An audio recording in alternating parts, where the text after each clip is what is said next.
সুপ্রিয় দর্শক শ্রোতা, আসসালামু আলাইকুম। 12 ডিসেম্বর রোজ বৃহস্পতিবার। আমি আছি আজ দিনাজপুর জেলা ঘোড়াঘাট উপজেলার রানীগঞ্জ গরুর হাটে। আপনারা দেখতে পাচ্ছেন আজকে অনেক গরু আমদানি হয়েছে হাটে, অনেক সুন্দর সুন্দর গরু, কিন্তু বেচা বিক্রি কম। শীতের কারণে আর মানুষজন বেশি একটা আসেনি, ব্যাপারীরা অনেক বাইরের ব্যাপারীরা আসতে পারেনি। ভাই এগুলো গরু কি আপনি কিনলেন নাকি? কয়টা গরু কিনছেন ভাই? 6টা। কোথা থেকে আসছেন আপনি? হ্যাঁ, ফেনী। কিনবেন কয়টা গরু? হ্যাঁ, 50 পিস। এটা কত করে পিস পড়লো ভাই? এই গরুটা কত? হ্যাঁ, 18.5। সুপ্রিয় দর্শকরা দেখতে পাচ্ছেন এত সুন্দর সুন্দর গরু। এই গরুটা 18,500 টাকা হয়েছে।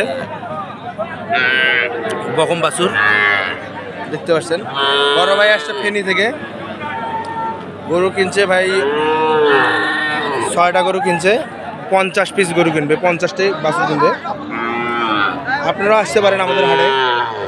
আমাদের হাটে আসছে আমাদের সঙ্গে যোগাযোগ করলে আমার স্ক্রিনের উপর নাম্বার দেওয়া আছে, নাম্বারে যোগাযোগ করে আসতে পারেন। অনেক সুন্দর সুন্দর গরু আসে আমাদের হাটে, বিভিন্ন জেলা থেকে বিভিন্ন ব্যাপারীরা আসে।